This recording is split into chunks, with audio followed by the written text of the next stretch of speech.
बिहार चुनाव के जरिए सियासी जमीन मजबूत कर रहे आकाश आनंद 4 अक्टूबर से फिर शुरू होगी यात्रा।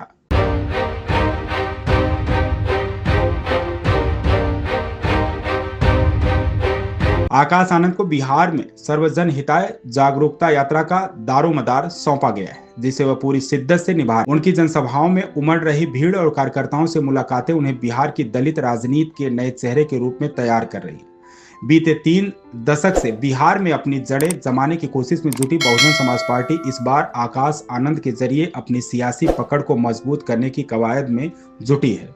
इस अवधि में बसपा के कई विधायक बने, लेकिन किसी ने भी पार्टी का लंबे समय तक साथ नहीं दिया और सत्तारूढ़ दल का दामन थाम लिया।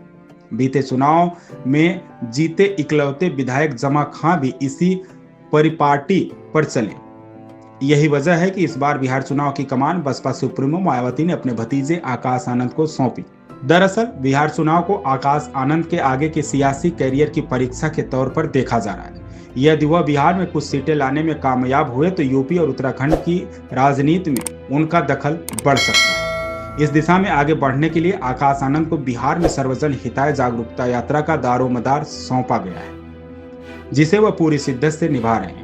उनकी जनसभाओं में उमड़ रही भीड़ और कार्यकर्ताओं से मुलाकातें उन्हें बिहार की दलित राजनीति के नए चेहरे के रूप में तैयार कर रहे हैं। आकाश अपनी जनसभाओं में बिहार में दलितों के उत्पीड़न के मुद्दों को प्रमुखता से उठा रहे हैं और उनकी समस्याओं का हल केवल बसपा के पास होने के दावे कर रहे हैं। आकाश पहले भी अपनी आक्रामक शैली की वजह से युवाओं में खासे लोकप्रिय रहे हैं। उनकी यात्रा का सिलसिला नवरात्र की वजह से फिलहाल स्थगित कर दिया गया है, लेकिन 4 अक्टूबर को इसे दोबारा शुरू किया जाएगा। इस दौरान उनकी रैलियां और रोड शो भी आयोजित किए जाएंगे। मायावती के निर्देशों के मुताबिक पार्टी के राष्ट्रीय समन्वयक रामजी गौतम आकाश के सभी आगामी कार्यक्रमों की रूपरेखा